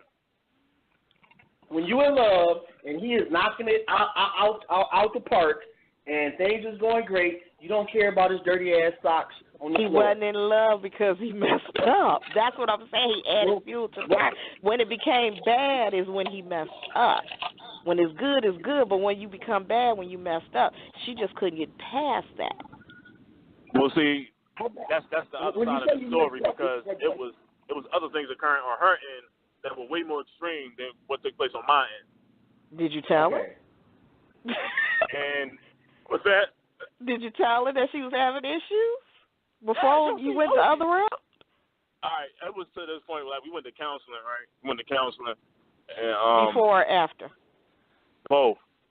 Like we did the sucker shit, like with the marriage. I ain't gonna say we did the sucker shit. Like, she wanted to go the religious route. I was just kind of like, yeah, all right, whatever. So they ended up. This dude used to hang out with my grandfather. Rest in peace. But ended up becoming a pastor, whatever, and married us. But it was a sucker route. Like, it was a sucker route to me. After when I look back on it. It's a sucker route. Going to counseling is a sucker route. It was a sucker route for me. Like, come to find out, this nigga was drunk. You know what I mean? Like, all types of stuff, man. Like, he drunk ass pastor. You know what I mean? But yeah, brother, I got married by a drunk ass pastor. Yeah. He said a drunk. Oh God! Y'all was doing that marriage. I got married by a drunk ass pastor, and me and my wife walked out to a reception at the G's. So, you know, like it was just one of them type wet. It was dope though. You shouldn't have had that cash bar.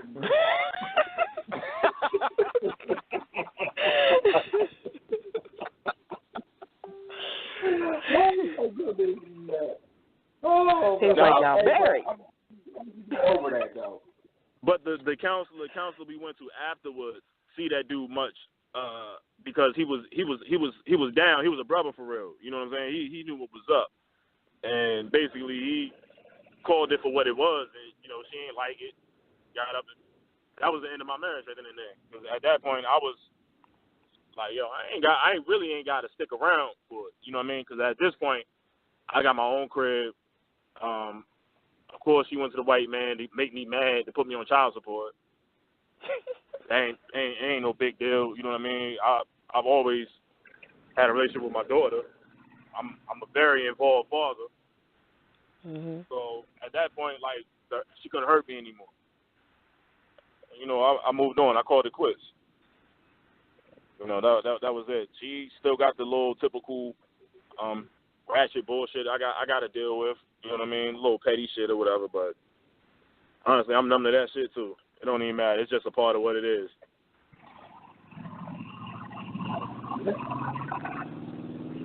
That's you know what? And we only got about 10 more minutes to go. But and I think I brought this up on the other show, but it does make me think about this. Like me and my ex that I had children with, we got a great relationship, and that's been a problem over the years for other women.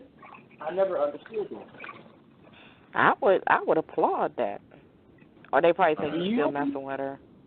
They probably think that's what a lot of women think. It's like it's like programmed in people's minds that if you have a decent relationship with the mother of your kids, that it can only be because y'all still love each other or y'all partners. Or both. Yep, exactly. I don't understand. I know a lot of women that think that way. I've heard that before. And I'm like, what, you want them to be at each other's throats? I would love to co-parent with my daughter's father, but it's not going to happen. Right. It's not going to happen. It's okay. My daughter has a great role model in my father, so it's not a big deal. You be your way, that's fine. I don't care. Yeah, but I'm damned if I do, damned if I don't. Like if I'm decent with my baby mama, don't nobody want a man with baby mama drama. Right. You also don't want to be cordial and cool. Well, maybe you haven't found that person yet, John. You haven't found that person, because a real woman would not be upset about that. They would applaud it. Yeah, the thing about co-parenting is, like, for me, the way I look at it, as if, like, you got that much negative energy towards me to where you would alter the best situation possible for our daughter right now, for our child right now, period. Look, you know what I mean? I got in an argument with Cynic. My daughter had an event, and because he wasn't there, and I'm not mad because he wasn't there, I took a picture of her event and sent it to you so I could share that with you because that's your daughter. It became World War II over a picture because you're mad about something a week ago because my daughter don't want to do what you want her to do for her birthday. So, and her logic is just give me the money. I'm not going to have no big party till I have my sweet 16, which is in 2 years. So just give me the money for it. Or how about this? Go pay the child support. And I'm not even mad if you don't pay the child support. Give her the money. Right. Give her the money. You ain't got to give me nothing. I don't care. But don't get mad about it and get mad because I sent you a picture of what she was doing. That's great. I think I'm good. I'm a good parent by doing that. I could not send you nothing. Absolutely. We're going to have to do something about child support. Yeah, you need to. This is the thing about child Especially when they can't pay $16 a week. Ooh, that's it? What? Yeah. Hold on. This man, wait a minute, and I knocked it off because he took care of my oldest daughter. So I knocked off about $12,000. Now all you got to pay is $16 a week because you don't work. You don't want to work, first of all. So that's why they lowered it that. But you can't even pay that. You can't pay that. But you want to go get a but look, Joe, look. But you gonna call me to try to rent a boat on the Princess Cruise like you balling like that. But you can't pay $16 a week, but you can rent a boat on the Princess Cruise. Where's the logic on that? And did you see the one where the man sent $150 to his child from prison? He can't, that wouldn't be him. He can't even pay 16. I could hustle 1,600 bottles to pay my child support. Right. I know how many men would kill for that. So, man, there was a point I was paying a little bit over a stack a month. Yeah, I know a couple of them that would I kill was for paying that. like $6. I was paying like $650. No, $16. Round it to the nearest 10. $20. $20. Yo, you understand? It's somebody who's spending that on Slim Jims, yo. That's $80 a month. My daughter, when she sit in my car, it costs me $50 because she always wants something. I'm always going to buy her something. $16 a week, yo. Like that's right. like I can send it you could send $1 a day for 16 days. It's niggas who spend more. It's niggas who spend more money on that shit than on McDonald's tax. He smoked. Excuse me, no disrespect. He smoked more than $16. I was just about to say that. Is he smoking dope? He smoked weed. He smoked $16 a week. He spend more than $16 a month on blunt. More than that. He smoke. Because he like the good stuff. That's what does. I mean, you think about it. You know, it's a lot of dudes down here that spend $40 a day on weed. 50 a day. Either way, like either that's way, a spiteful man. Insane. But I'm telling you, for $16 a month, I'd have went down there with a check and calculated it out and said, you know what, I'm good. Let me pay you. Cash me out. I'm done. I'm putting it up to 18. Cash me out. Let's go. I'm gonna tell you the most gangster shit I ever seen in my life, yo. And a white man did it. I used to work at a car dealership when I was in college, Coles Ford in Virginia. The owner of the dealership, this dude looked like the Penguin from Batman. This is like, yo, I'm talking about size, shape, stature, like all that. He looked exactly like him.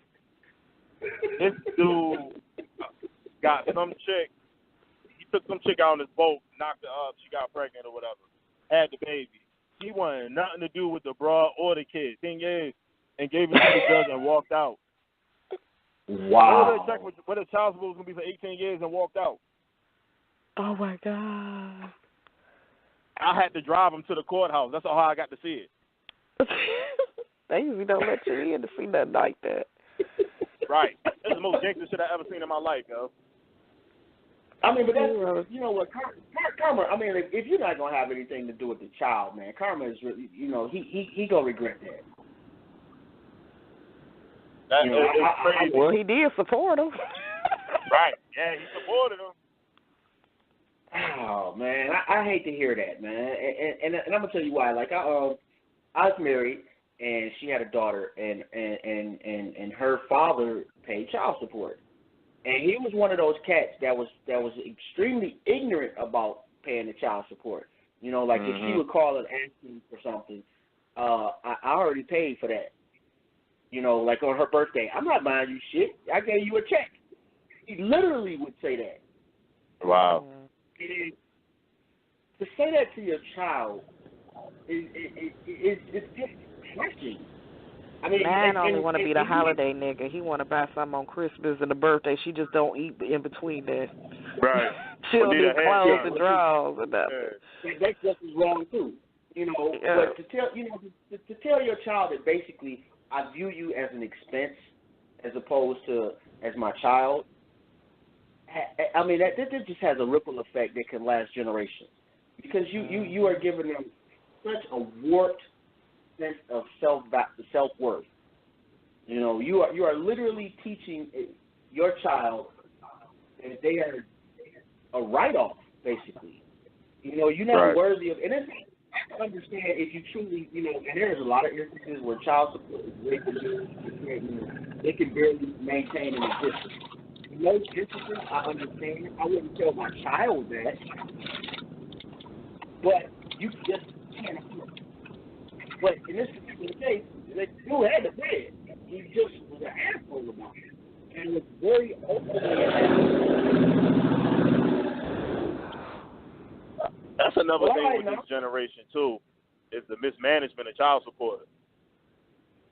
Now, I will say for me, for somebody who actually does pay child support, I don't have a problem contributing anything that's going towards my daughter's well-being on top of the child support. You know what I'm saying? Right. It's more than that. You know what I mean? It's more than that. Now, the time and effort you put in with your child overrides it, but money is definitely needed. You got to live. You know, right. So I don't get, like, I don't understand. I understand where a lot of the females be coming from sometimes because, to be honest, like, I lived it for a part of my life. Like, I went through the same struggle. You know what I mean? As a man, you know what I mean, trying to play both roles. So I deal with mismanagement of the funds that's for the child. You know what I mean? I deal with that. So money's always an issue. So you got a lot of females who do that. They look at child support like it's free money. Not all, right. but you do have some out here that look at it like that. You know, and you know they'll, and like I said, in my field of work, I see it all the time. Where they live in the projects, but they got, I'm talking about the top of the line Brazilian Remy on top of their head. You know what I mean? Or you know, whatever that shit is. You know what I mean? Like the $250 hair. Right, $250 shit. You know what I mean? But you got roaches. You know what I mean? And then the kids got the light up shoes. Right. Man, I've seen more kids in the projects with Jordans, man, than anywhere else. You want to keep it honest? Like I work in a project. You know what I mean? I'm in the hood every day, so everybody's got Jordans on. From the babies. That's from another the baby story. To the grandfather. I ain't putting Jordan. My daughter get Jordans through my sister because I do not support Jordans. That's I one don't thing support she will Jordan never at all. get from I don't me. support Jordan either. I didn't wear it when I was in school because I didn't like it. It wasn't that it couldn't get bought. I didn't want them. I didn't like Jordan. I'm supporting Jordan. I can invest in the business. I can go get my business now. That's how I think. I can pay my car note on the Jordan. Half of my car note at least. But we can wear pants and be good. I'm about to stop with Jordan money. It's a mentality, man, and it's sickening. Like I work with kids, you know, in the mental health field, and you know when I'm interviewing these parents, and you know stepping into these households, you really get to see why the kid's screwed up. You really get to see why the kid is screwed up, man, because they put them in front of the TV, they're giving them all this artificial bullshit, you know what I mean, that's causing them to have all these disorders and stuff, and all these mental disorders. You know, from what if you sit your kid in front of a TV right now, you gotta watch it with them. You have to watch it with them. Because you gotta watch it with them to see even monitor what they're saying. Because they got shows on Nickelodeon, on certain channels, man, they kissing, the kids is gay. You know what I mean? It's okay. It's perfectly normal. Yeah, they dry humping, you know what I'm saying? Like all that shit, man. Like that shit my kid ain't watching none of that shit. 16 and pregnant. Right. Yo, and they gotta show praising white women for being hoes. You know what I mean? And then they Hey, fella. Bro. I hate to cut you off, man. We definitely, y'all did give me another idea for a show. We're going to do the child support show one of these days, too. And I want to do, we got like a minute left. I want to say, man, I definitely appreciate y'all for calling up and everybody for tuning in. Definitely, I love these type of conversations, man. I learned so much more y'all than I ever could imagine, man. It's a beautiful thing. Facts. Salute to everybody out there that is mature enough to walk away. Salute to everybody out there that has had their heart broken. Do better. Don't give up. Love is not it's real love. It's great love, and there is somebody out there for everybody. I absolutely guarantee. Don't forget to check out the group, All Black Everything, and My Skin Is My Sin. Check out the website, myskinismysin.com. And if you know, I want to do a spoken word show next week. If y'all know anybody that does spoken word, please invite me. I also want to do a show about cops. If you got police officers in your family or friends or in your circle, I want to have a show with a couple of cops on. I want to be able to honestly discuss some things with some people that's actually on the job. So salute to Ron, Crystal, and Lotus. Peace out, and y'all have a good night. Okay, good night. Good night. Peace.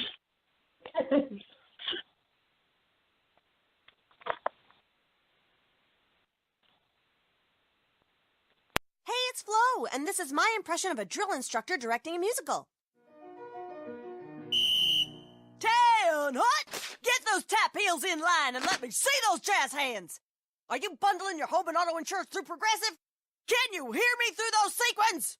Bundle your home and auto through Progressive and save. Left, and step ball change. Progressive Casualty Insurance Company affiliates. Home insurance provided and serviced by other select insurers. Adding the choice of a crispy chicken BLT to Wendy's 4 for $4 is the biggest thing since rappers trying to sing. I got me a yacht and I sound like a robot. But do you like the sound of this? Wendy's 4 for $4 now comes with a choice of a junior bacon cheeseburger or a crispy chicken BLT. From Detroit to Macon, I keep it crisp like bacon. Both are topped with crispy applewood smoked bacon and come with 4 nuggets, fries, and a Coke for just $4. Oh, yeah. At participating Wendy's for a limited time, meal includes small fries and a drink. Not valid in Alaska and Hawaii.